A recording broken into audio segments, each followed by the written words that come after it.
to Raya Al-Ansi, who has worked so hard behind the scenes to make this event happen this morning. I'm very honored and I'm very privileged that I've been given this opportunity to share my story. Stories are very powerful. Stories can bring about change, and stories need to be shared. But when we think about our personal stories, we often tend to look backwards. We think about what's happened to us already. But I want us to change our perspective and look forward and see that there are so many stories that are still waiting to unfold. There's a powerful link between the two, between the past and the future, and that link is the present moment. As we become aware of every present moment as it occurs, we have the opportunity to creatively engage with that moment and to be part of the story that's going to unfold in our lives. No story, especially a personal story, is just about one person. There are always many characters, many of you sitting here this morning. We are connected, we are interconnected, and our paths cross. Sorry, I just see somebody coming in. So my story this morning contains the stories of many others. I see somebody else here from Africa, and in Africa, I see two people here from Africa, and in Africa we have a saying, Ubuntu, which means I am because you are. There's another professor in America who has come up with a new term to show that the personal self, the me, is related to everybody and everything else. And he's come up with the term Mui. So today I'll be sharing my Mui story.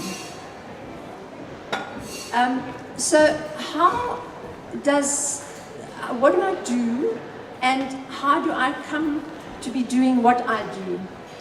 I'm an iPhone artist, which means that I create all my artworks on my iPhone.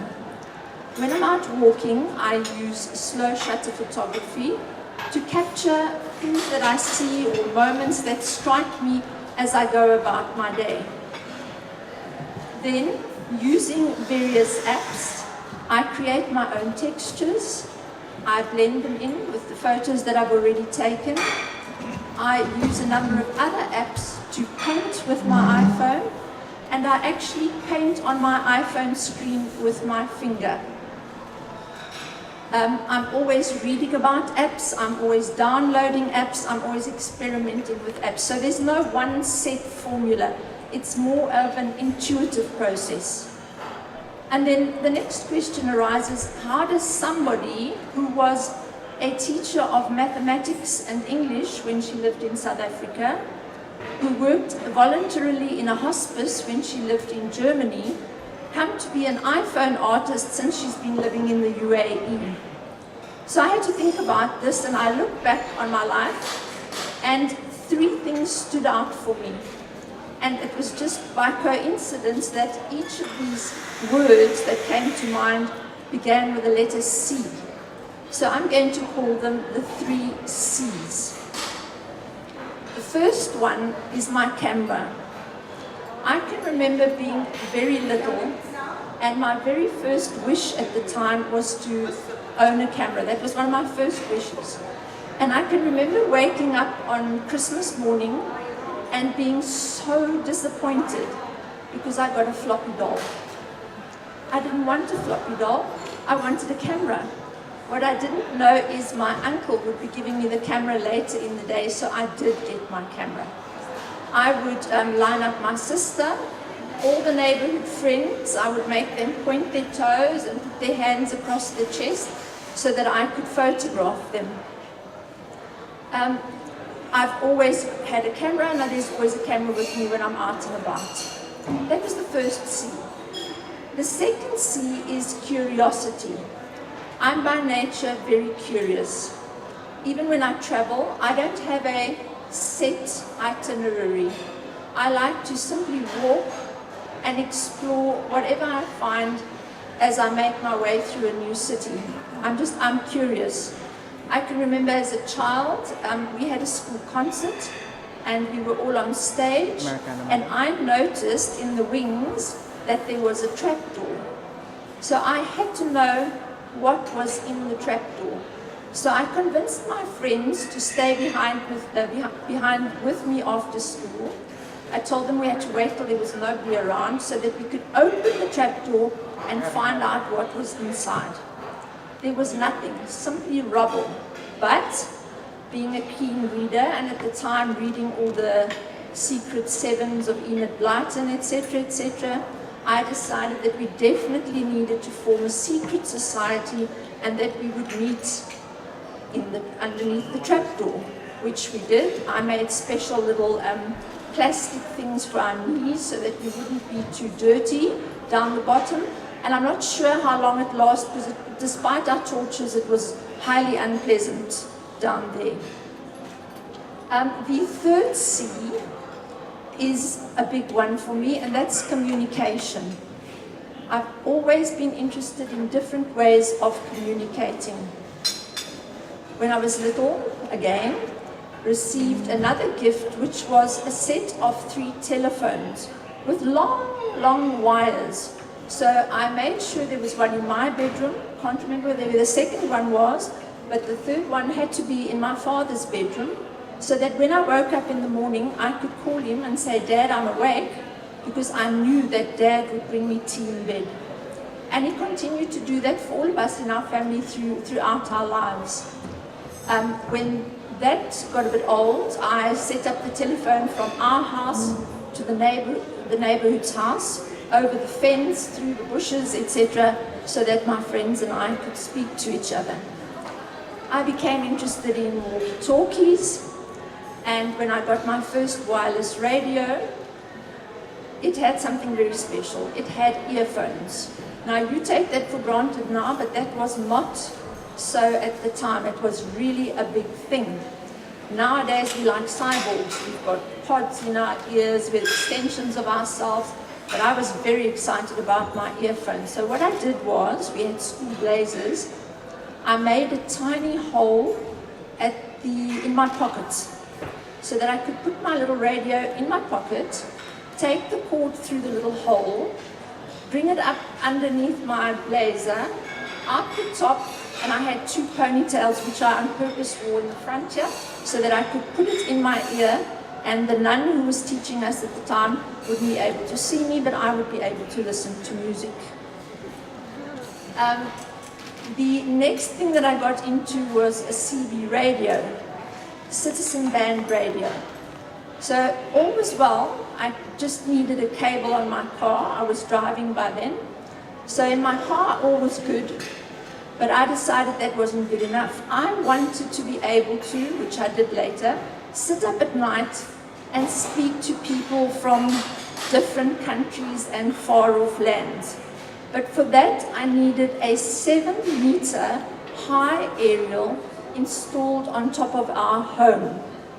So I managed to get the aerial, and then I had to find people to set it up.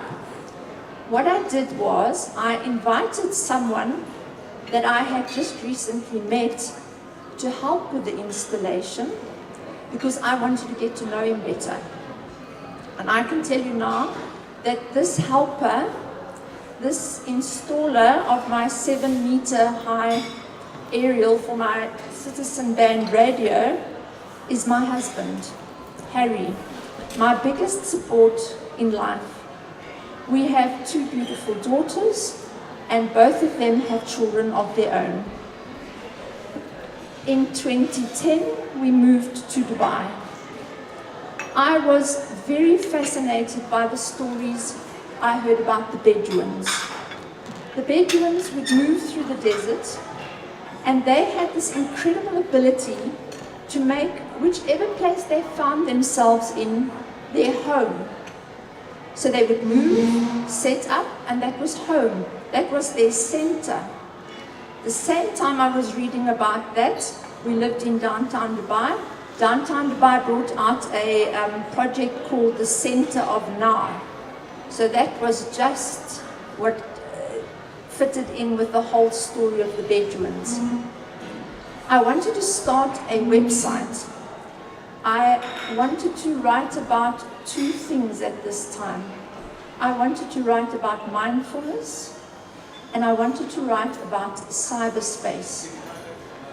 Mindfulness is paying attention on purpose in the present moment without judgment. And I wanted to write about the mindful use of technology. I also wanted to write about cyberspace, this very special place we find ourselves in when we go online. When you Google or you meet somebody on social media, where are you meeting them? I'm sitting here, my body is here, I'm in a particular place, and I'm in a particular time zone. You can be somewhere else, in another place, in another time zone. But when we meet, where do we meet? So I had to find a word that would somehow relate to cyberspace and relate to mindfulness. Eventually I came up with the term here to here. Meaning, are you really here? Are you just acting on autopilot? Or are you present? Are you aware of what's happening to you? So you would come from here to here. And the other meaning would be wherever you were, wherever your year was, and wherever their year was, the place they would meet would be here to here. So that's how I started off with my website. I was taking a few photographs at the time as I walked around downtown Dubai, which I incorporated into it. And my very first, well, I made it into a series afterwards, and it's on YouTube if you ever want to look at it. It's called Mobile Art. Coincidentally, this is now a revolutionary art movement at the moment, but then that was the first thing that came to mind, was to call it mobile art. Firstly, because I was using my smartphone. Before all the apps and that we had at the moment. I was out and about, I was mobile. I wanted to take photographs of art, so that was the art part, or anything that I found beautiful. I would then take that photo, put it up on Twitter, and it would become mobile. And I also hoped that it would reflect a consciousness that was on the move. So that combined with my website. Then came something special. Hi Hassan. I got my first iPhone. Instagram came about, and on the 11th day, I checked this, it's just coincidence, but on the 11th day of the 11th month, 2011, I posted my first photograph on Instagram. And it was a photograph of the Burj Khalifa. I'm a lover of architecture, so I decided that I would photograph buildings and focus on buildings. But not just in any way, I always took what is on Instagram called a lookup, always looking up sharply, because I wanted to convey that it's good to take a new perspective on life. So let's look up and take a different perspective. I attended the very first Insta Meet, they call it an Insta Meet, of IGAS Dubai. I see somebody else here who was at that meeting. I'm going to ask you to stand up. Nilofer, just stand up so they can see you. I want to honor as many people this morning that are part of my story. Nilofer is a fashion designer. She's got her own jewelry line called Dubist.com. She comes from Turkey, so Dub is for Dubai and Ist. Hi, Harun, please come in over here or here. Dubist.com, the Dub for Dubai, the Ist for Istanbul, and that's where she got her name Dubist. But do you know that if, as a German, we read that, it's Du bist, which means you are, right? Okay, so that was Nilofer. Thank you, Nilofer.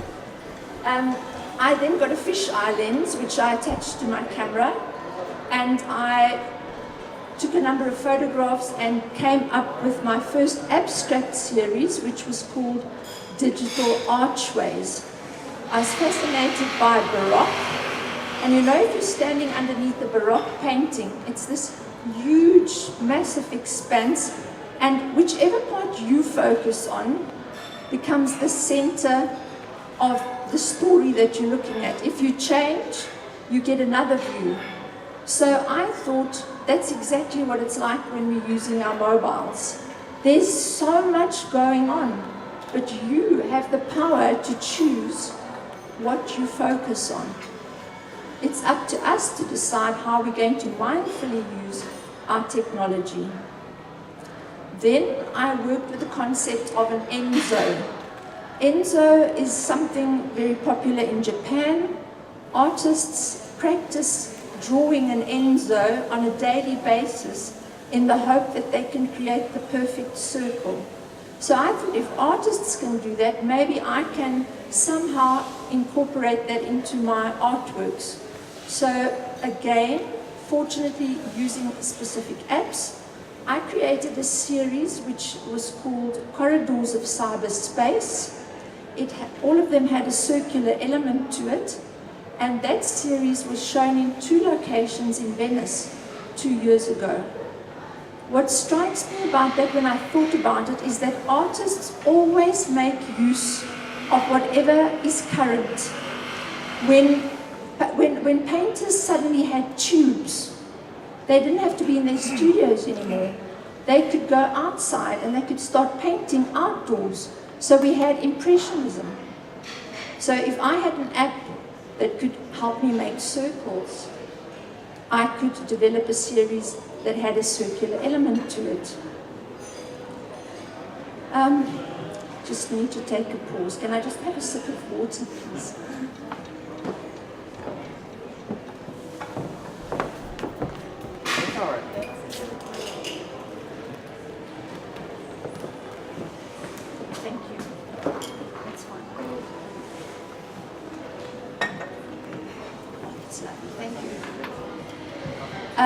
I would say that a turning point in my whole artwork, the results of which you'll see in my exhibition with Abdulla outside, came about when I visited Istanbul and I attended a whirling dervish ceremony. I was absolutely fascinated by these whirling dervishes, and I wanted to somehow portray rootedness and movement happening at the same time. Just before that, I had seen on Instagram people using a slow shutter app, and I'd started practicing with it, and the place that I started was here in the Dubai Mall. So in a sense, today is a full circle. It's the circle again. I started out here, and today I'm so excited to be exhibiting with Abdulla, with that same concept that started here. So wanting to show rootedness and movement happening at the same time. When you look at the figures in my artwork, I've put one there just so that we've got something to refer to. You will notice that they always seem to be rooted on a spot, but at the same time they seem to be moving in another dimension. To try and emphasize that concept further, I started working with wood and printing my artworks on wood, because the wood comes from a tree, and what is more rooted than a tree? So someone using modern technology, the movement, is now combining this with the wood, the rootedness. And I want people to know that no matter how much you use technology, you still have a body. Do you know that they've done studies and they found that people on their laptops sometimes forget to breathe for a number of seconds? You forget that you have a body. So you need to remember, please, that you still have a body. You still need to breathe. You still need to remember where you are. You still need to take care of yourself. As I mentioned, the figures seem to be moving in another dimension. I've spoken about the rootedness and movement. I found too that I'm really interested in fashion. I noticed that creeping in. Different fashions in the people that I photograph. I had one piece that I did of ladies in Emirati dress, and I had a mashrabia in front of them, and through that I connected with Dr. Reem Al-Mutwali on Instagram. She'll be speaking in the last week, I think on the 28th, and she's a publisher. She has a degree in Islamic art and architecture and archaeology. The people in different fashions also indicate another one of my themes, which is diversity and inclusion. I want everyone to be included, but at the same time recognizing our diversity. So not only Dr. Reem have I met via Instagram, there are many people, even some here today, that I met that way. I want to mention a few of the interesting people. I just see Harun sitting here. Harun, please stand up. The reason I'm making people stand up is so that you know who they are, or you can even raise your hand, it's fine, we're not that many, because I think it's great if we connect afterwards, and then we know, oh, I'd like to know more about what he does, or she does, or whatever. Harun is a painter. He's also a designer, am I correct? And he's also a sculptor. He does the most beautiful artworks in marble.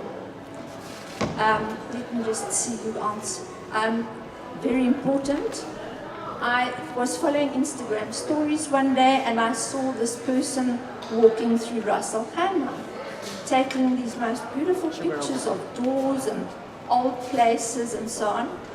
And it's Abdulla I'm speaking about. That's Abdulla. Abdulla very kindly offered that if ever I came to Ras Al Khaimah, he would show me around, which he did. We went on the most fascinating walk through the old streets of Ras Al Khaimah. He showed me the house where he was born. He introduced me to one of the oldest living boat builders of the times before there was oil. And I was met in this tiny room with this incredible Emirati hospitality. And through this meeting, we've been able to collaborate, the result of which you see outside in our exhibition today. And Abdulla and I will happily show you around afterwards, correct? I hope you've got enough time. I find that when I'm taking my photographs, and also the way they connect with people, is very much on an energetic level. When I'm out, I focus on the energy that I seem to sense. There are some people that I can't photograph. When I started out practicing in the Dubai Mall, my husband would know, we would be walking and I would say, sorry, I've got to go. Then I would just disappear because I'd seen someone that I felt, okay, I've just got to capture this person. And I think if the Dubai Mall's got footage of that time, they would probably find this woman running around the mall pointing her iPhone camera at people. But it's from behind. And today we have the age of the selfie. And I think that's natural. The technology again is making it possible. But at the same time, I think people today have a great need to be seen. And with my artworks from behind, I'm wanting to say, I see you. So I focus on that energy. Interestingly enough, some of the works that I take, not all, it's almost as if I capture the aura. I will take the shot, and then all around it there's these lines. It's as if it's the person's, the aura that is coming through in the artwork. My whole process is becoming more and more intuitive. It's not do this, do that, do that. And that's another message I would like to promote this morning, and that is you have to trust your intuitive creativity. I see Mandy nodding. She's a fashion director. Mandy, let everybody see you too, so that they know they can chat to you. So in a sense, whereas my artworks have flowed, they've sort of flowed out of my mindfulness practice, the actual act of taking that first photograph has become a mindfulness practice in itself. I have to be very present to be able to see that, because you have just that 1 second and then somebody else walks in front of that person or they turn into a shop or whatever. It's just that one second. I can share one story about that. Do we have time? Yes. I was in Rome and I was simply going for a morning walk after breakfast. And without knowing it, I came across a festival, an Ethiopian festival. And there were just all these people dressed in their traditional dress. Especially there were many, many women wearing these beautiful veils. I totally lost myself. By the time I got back to the hotel, I was actually crying because I felt I had to be there that day to see this. And I came back and I created a series which I've called Interact to Connect. I've searched and searched in Dubai until I found the actual Ethiopian prayer shawls, and I printed onto that. It's my wish one day to have an exhibition with them. But until then, I take them with me wherever I go, and I just go up to people and I say, excuse me, can you just hold this? And then I take a photograph. I interact with them, they connect with me, they connect with the artwork. Things shine through the back and give it another sort of dimension to it. And that's just what happens with those. I have another project, if anybody here has any great contacts. Last year I was in Florence and I was part of an exhibition where they projected our works onto 9-meter and 13-meter high screens. And it was in an old cloister. It was a deconsecrated church that they had converted into an auditorium. And I cannot tell you what it meant to me to see my photograph, which I converted into an artwork, projected onto the roof, onto these screens, onto the floor, all over, of a woman in an abaya. It was just, it's that whole thing of connecting again and being open to each other, no matter where we come from or what we believe or who we are. I'll end before I open for question and answers with something that I'd like to read to you. I have a friend, she's an Iranian poetess, and one day when she saw this piece, it's called Trinity, she sat down in front of it and she wrote a poem. So I thought that would be a good way to end my talk. It's called The Arrival of Space and Beauty and Light. And then there were none. Yes, of course, I see the three ladies in this art, but somehow I'm more drawn to the space they invade, with their beings, their bodies, their black gowns.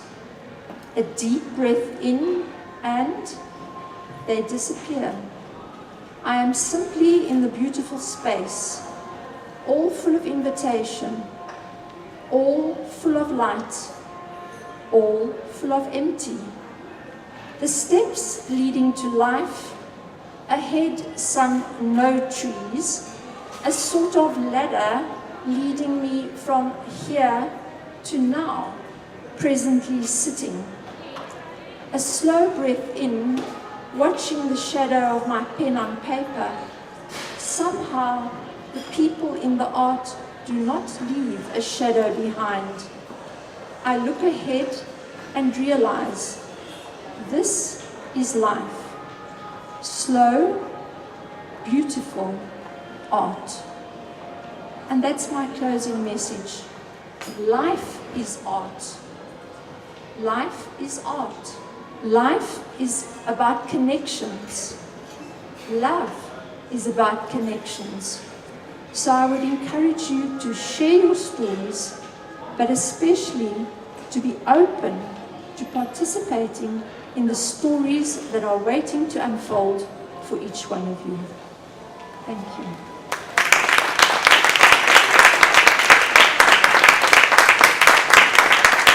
I'd be more than happy to answer any questions. Sure. It was a wonderful talk. Thank you very much. Thank you. That was really a wonderful Did talk. you say who you are? Because she's also one of the speakers. Hello, everybody. My name is Megan French. Lovely to be here today.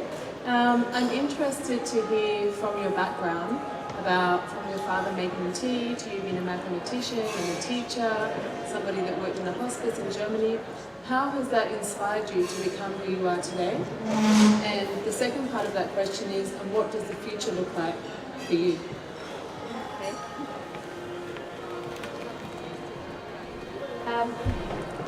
I guess when I answer that right now, my father bringing me tea was an act of kindness. When I was a teacher, it was never for me about the subjects. It was always about the students. So it's this personal connection that I think comes through.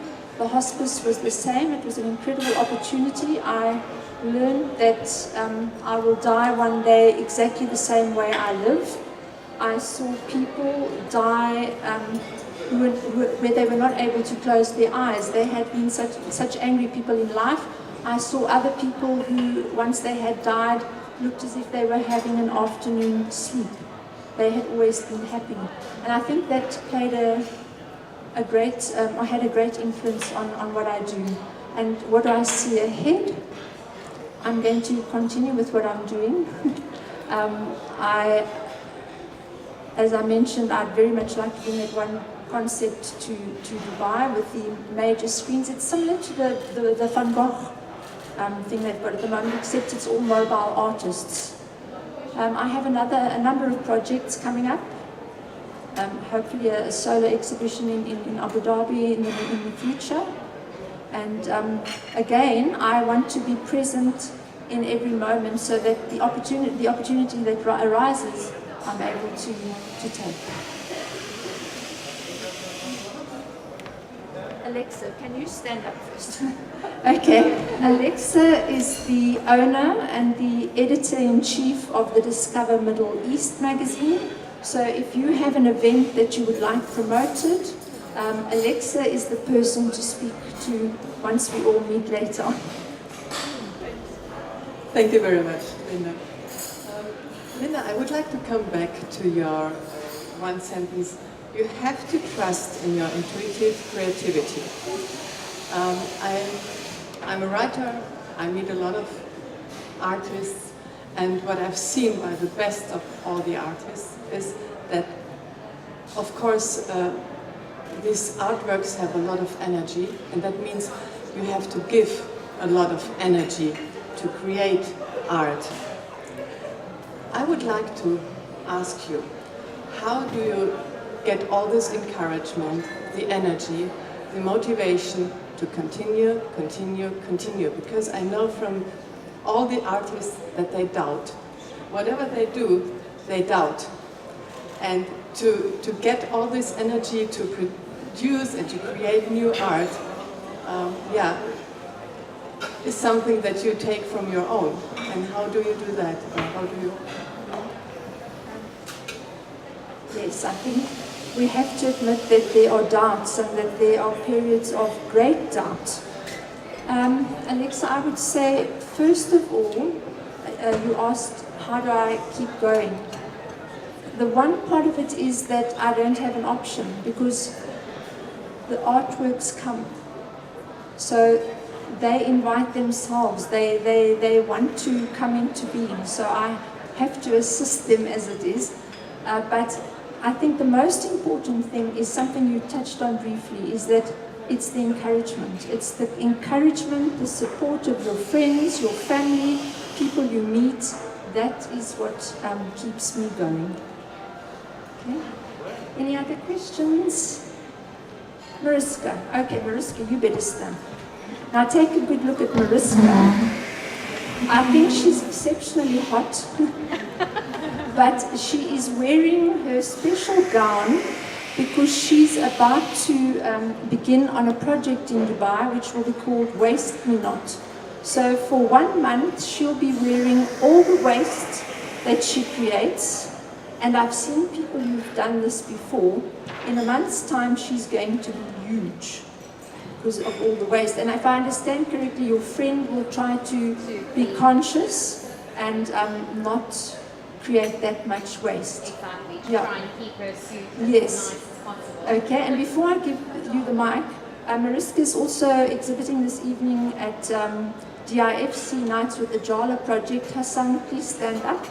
Hassan is the leading person in the Ajala project, which is a wonderful project. I've been very honored to work with them. They connect artists with different initiatives all over the world to support them. So when the Ajala project's got something going, the artwork that's sold, small percentage goes to the artist, a small percentage goes to Ajala project, and the majority of the amount goes to the project that they're supporting. Does that explain it? Okay, Mariska, your question. Thank you, Linda. So with your artwork that you print, like you've explained that you printed on wood, but as far as I know, you printed on reclaimed wood as well. So why did you decide to actually use reclaimed wood and, you know, wood that's got the story behind it instead of just buying new ones and printing on it? So when I was deciding how I was going to print my artworks, I was in Germany and I read about a guy who was printing on aluminium. I was interested in aluminium. And I thought, well, there's only one way to find out, just get up, get into the metro and go and see what he's got to offer.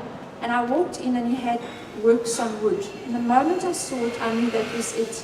Because all the wood that I use is recycled, so we have that in common. Recycled wood from building sites. So my love of architecture and buildings, I know that every piece has got a story. It's been shuttering for concrete on some or other building that was built somewhere. And whether we realize it or not, photographers, iPhone artists, we're also into the business of recycling. Every photograph you take, the minute you put it through an app, you're recycling it. Next app, recycle, recycle. So it's that concept of the recycling, but as I mentioned before, I wanted it to be wood to convey the rootedness. Does that answer your question? Okay. Any more? I think that's it. So thank you all for coming. We have a lovely spread awaiting us. Would you like to say something? Oh, Jackie, just a moment, Jackie. And then afterwards, Abdulla and I would really like to have you as our first guests at our exhibition, which is called Journeys. You can read about it and you'll see how it's all come together. Thank you. Thank you so much, Linda, for gracing us with your presence this morning. Thank you, Abdulla, for introducing us to Linda. I encourage all of you to go and see the exhibition. It's absolutely fabulous. And join us for some of the other talks that we have in the next couple of weeks with equally inspiring women. And I'd also like to thank... And a man. You're right. Yes, we're very excited that Abdulla, we got a gentleman to talk about feminism, which is amazing. He's talking on the day after tomorrow. Abdullah's talking the day after tomorrow. He's the only man in the midst of all the ladies giving a motivational talk, and we're proud of you, Abdulla. The only man gay. Bravo. I'd also like to thank Vogue Café for allowing us to join them this morning. So thank you very much, Vogue Café. I don't know whether people are that are from Vogue Café. They seem to have disappeared, but thank you very much, Vogue Café. Thank you all for joining us. We really appreciate you coming and hope you were as inspired as I was by your talk. Thank you.